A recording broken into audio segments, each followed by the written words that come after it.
Et bienvenue à tous sur ma chaîne Cinémagique, et aujourd'hui nous allons parler de quoi? De Tomb Raider.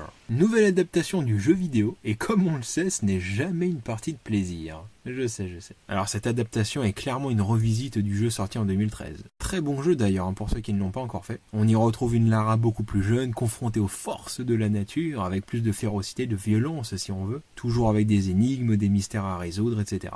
Ceux qui ont joué aux toutes premières versions se souviendront de la difficulté des déplacements, des sauts. Le maniement était vraiment délicat. C'était plutôt une Lara bulldozer. Alors que justement dans celui de 2013, elle est plus magnanime, tout étant plus souple et fluide, plus vif. Et c'est aussi ce qu'on ressent dans le film pour le personnage. Il y a eu 2 films sur Tomb Raider avec Angelina Jolie, et comme tout le monde s'en souvient, ces films étaient du pur divertissement, assez oubliable. Du bon gros fun qui collait parfaitement avec la personnalité de Lara dans les anciens jeux vidéo. D'ailleurs, il me semble que c'était la même doubleuse, non? Mais je vous laisse me confirmer ça, tiens. Alors tout le film peut être considéré comme un pur divertissement, sans inventivité. Ce qui n'est pas faux, puisque pour ceux qui ont joué au jeu, il reprend tous les mécanismes. On la voit se suspendre, sauter, escalader, courir, à la résolution des énigmes. Le jeu était vraiment axé sur le survival mode, avec une Lara vraiment au plus bas, dans un état lamentable, blessée, proche de la mort régulièrement. C'était vraiment le kiff. Là, on a un peu ça, mais ça reste sur un ton trop léger. Jamais on est en danger dans la salle. Et c'est vrai que c'est frustrant, parce que quand on voit le potentiel assez incroyable de certains jeux, leur adaptation reste vraiment trop en surface, cherchant constamment à jongler entre offrir aux fans une reconnaissance visuelle du gameplay et raconter l'histoire, qui paraît du coup vraiment banale dans le film. Alors que franchement, la manière dont elle est développée dans le jeu, c'est un peu plus du lourd. Il n'y a aucune scène iconique ou épique, ni même aucun décor intéressant, alors que l'intérêt des jeux Tomb Raider, en grande partie, est de découvrir des paysages plus fous les uns que les autres, avec une impression de grandeur incroyable. Alors que là, voilà quoi. Ça aurait pu être développé comme une grande fresque de plus de 2 heures avec la notion véritable de l'aventure, de conquête, de découverte, de mystère. Mais quand c'est une adaptation de jeu vidéo, c'est pas gagné. Alors en ce qui concerne Alicia Vikander, jouant moins sur son physique, bien que elle est grandement mise en valeur quand même, mais sur son ensemble, et pas seulement au niveau du balcon, si vous voyez ce que je veux dire. J'ai trouvé qu'elle était vraiment pas mal, mais à défaut de me faire beaucoup d'ennemis, je ne trouve pas qu'elle soit, en tout cas pour le moment, une grande actrice. Elle a joué dans pas mal de films, notamment Royal Affair, Une vie entre deux océans, Ex Machina ou The Danish Girl, que j'ai adoré, mais son jeu est encore en développement je pense. Il y a quand même des passages bien joués quand elle tue son premier adversaire ou avec son père vers la fin, des moments touchants grâce à son jeu.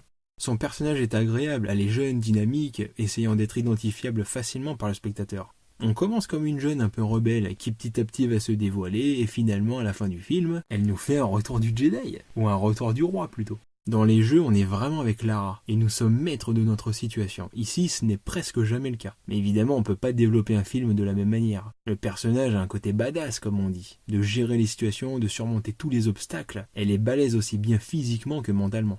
La séquence survival au début encore est pas trop mal, mais je crois que j'aurais aimé la voir encore davantage en souffrance et en mode vraiment l'île de l'enfer, où elle aura eu les vêtements déchirés, des blessures de partout, et un combat plus physique qu'à distance. Le début du film annonçait un peu ça, mais c'était juste pour tuer un mec. Bon, à noter qu'il y a quand même une évolution qui est pas mal. On est d'abord à main nue, ensuite on s'améliore avec un arc, puis finalement à la fin les armes à feu. Elle est encore en apprentissage et elle n'est pas encore badass. On la voit quand elle arrive en Asie, elle se fait voler son sac, ce qui nous permet une séquence mettant en scène son adresse et son habileté, mais elle n'a pas encore eu l'occasion de se battre dans un vrai contexte où sa vie est en jeu. C'est peut-être pour ça qu'on voit cette scène, nous montrer ce qu'elle est avant et ce qu'elle va devenir après le contexte de l'île. Elle a un grand pouvoir, et de grandes responsabilités, oui, mais dont elle n'a pas encore la maîtrise ou ne sait pas encore comment l'utiliser. Bon, tous ces aspects ne sont pas vraiment développés, c'est vrai. Niveau histoire, on joue sur la notion familiale. Ici, l'on s'est intéressé à son père, et l'on pourrait très bien s'intéresser à sa mère dans la suite, et à sa mort, peut-être par rapport justement à une chasse au trésor. Ça serait d'ailleurs très amusant si Angelina Jolie jouait sa mère, par exemple. Il y a pas mal de flashbacks qui ne sont pas ou plus utiles au moment où ils apparaissent. Si l'émotion n'était pas là avec son père, elle sera pas plus présente avec ce qu'on voit après. Peut-être est-ce là aussi pour les suivants, s'il y en a, ça aurait déjà placé plusieurs contextes de son enfance, pour éventuellement les réutiliser dans des séquences plus tard. Ce qui m'a rendu fou, moi, ce sont les voix off. Alors ça, déjà que j'aime pas tellement ça dans un film, mais là, les réexplications identiques que l'on nous donne, comme l'ouverture du film, que l'on revoit très peu de temps après quand Lara découvre les affaires de son père, et en plus on explique le mythe que les personnages sont en train de chercher au lieu de le chercher avec eux. Tout le récit sur Himiko, le fait que ça soit un concept japonais, ça aurait pu être vraiment intéressant. Mais tout ça ne sert à rien dans ce qu'ils nous ont proposé. Le film fait un peu plus sérieux que les précédents, mais ça reste surtout divertissant. Alors que l'on voit qu'il y a malgré tout du potentiel par rapport à la construction du personnage, même si ça reste très classique. Mais on sait que ce n'est pas l'histoire qui compte, mais la manière dont on la raconte qui a de l'importance. Quelle couleur on va lui donner. Ici, elle n'est pas encore dans son château, et a encore des choses à apprendre, là où l'ancienne Lara semblait déjà accomplie avec tout son potentiel déjà acquis. Forcément, ça se répercute sur le genre avec l'humour et la légèreté. Dans cette version, il y en a un peu moins, car on est sur le chemin vers ce que ça sera. Alors ça n'a rien à voir, mais je la regarde en ce moment, donc j'y pense, c'est Nicky Larson ou City Hunter, dont tout l'univers est amusant et humoristique. Alors forcément, on va regarder ça pour se divertir, rigoler un bon coup et passer le temps. Mais le personnage en lui-même n'est pas du tout comme ça à l'intérieur. Et c'est même tout le contraire, il est vraiment sombre et dramatique. D'ailleurs, pour ça aussi, au lieu de faire des conneries avec la franchise, il ferait bien mieux de s'intéresser à l'origine du personnage, de comment il s'est construit pour en arriver là, car il y a vraiment du potentiel à ce niveau-là. Dans ce Tomb Raider, ça aurait aussi pu être un développement dans une vraie histoire plus sérieuse. Mais non, qui dit jeu vidéo dit légèreté et on ne le prend pas totalement au sérieux. Sinon, par rapport à Lara, on voit qu'elle fait du sport, de la boxe, donc tout ça c'est pour nous montrer ses capacités, mais on peut aussi le voir comme un exutoire à quelque chose, oublier tout ce qui ne va pas. Sa motivation première est juste de fuir une réalité. Quand elle doit signer les papiers, c'est là que dans son esprit, la concrétisation ou plutôt l'acceptation du fait que son père est mort se dessine. Elle doit donc abandonner son enfance pour devenir adulte, et c'est ce qui se passe ici. On n'a pas encore affaire à Lara Croft, car elle n'a pas choisi de faire ce qu'elle fait. Et on voit un peu d'où lui vient cette passion, qui lui a transmis et pourquoi elle va le faire, quelle est sa motivation en fait. Dans tout ce que l'on fait, au-delà du métier ou de ce qu'on a choisi, il faut qu'il y ait une motivation intime et personnelle. Son père est un peu pareil. La mort de sa mère l'a poussé à essayer de la retrouver sous une forme ou une autre, n'acceptant pas sa mort. Et Lara suit le même chemin. C'est comprendre, essayer de guérir ce qui nous ronge de l'intérieur, et cela passe par un voyage ou une quête. Le but personnel et psychique des individus est matérialisé par la quête et les épreuves que Lara ou son père avant elle subissent et franchissent. Résoudre les enquêtes, des énigmes, continuer à avancer, oui ça fait comme un jeu vidéo, mais c'est aussi comme ça qu'on avance dans la vie, par rapport à soi, par étapes. Et plus on avance et plus ça devient compliqué. Mais plus c'est compliqué, et plus proche de la vérité l'on est. Alors on peut aussi juste voir Lara comme une femme de tous les jours qui n'accepte pas un événement dramatique et qui de ce fait ferait un voyage intérieur à la recherche de son père. Ça m'y a fait penser avec la manière dont son père apparaît. C'est comme si c'était un esprit au milieu de la forêt. De plus, la scène dans la grotte ressemble vaguement à celle de Shutter Island. C'est comme si c'était celle de son esprit. Alors oui, Tomb Raider est un jeu où le joueur s'aventure et plonge dans l'univers du jeu pour se divertir, certes, mais ça peut aussi aller plus loin que ça.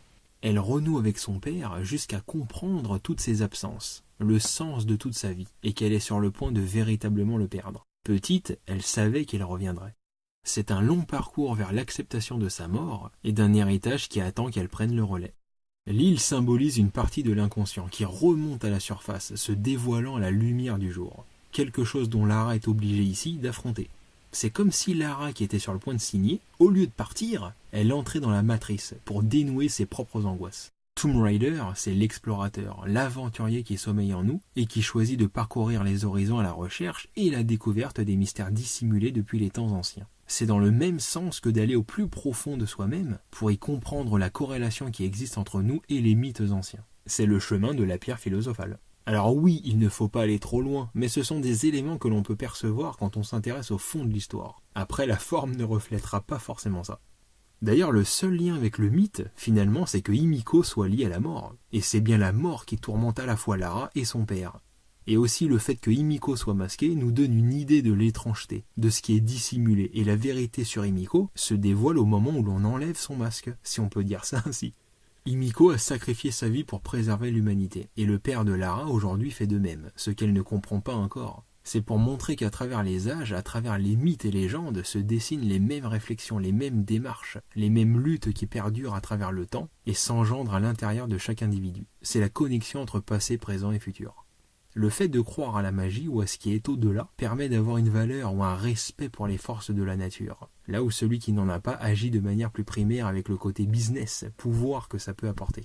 Les deux sont valables et les deux façons de voir sont justement en constante opposition, d'où souvent les scènes de combat à main nue dans les films, où l'on oppose les deux personnages avec tout ce qu'ils représentent, pour montrer qu'ils sont parvenus au même stade, proches de la victoire mais avec leur propre façon de concevoir les choses.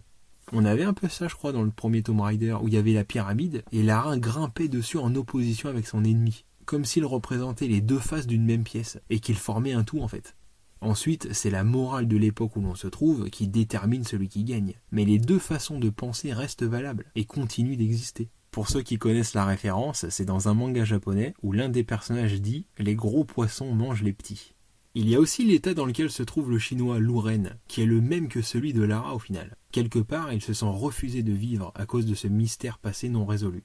Même si l'on avance ou que l'on grandit, quand quelque chose en nous n'est pas résolu, ça nous empêche véritablement d'avancer. C'est aussi pour ça qu'il y a l'énigme avec la pierre de couleur là. Lara crée la couleur de la vie, comme elle dit, en associant deux couleurs. C'est un retour à la vie qu'elle fait. Alors évidemment, ça se sent pas du tout que c'est développé comme ça, malheureusement. Mais il y avait quand même pas mal de bons éléments. Le méchant qui se dit parler tout seul, ça faisait un peu comme son père. Comme s'il y allait avoir un lien, sachant qu'il voulait retrouver ses filles, lui aussi.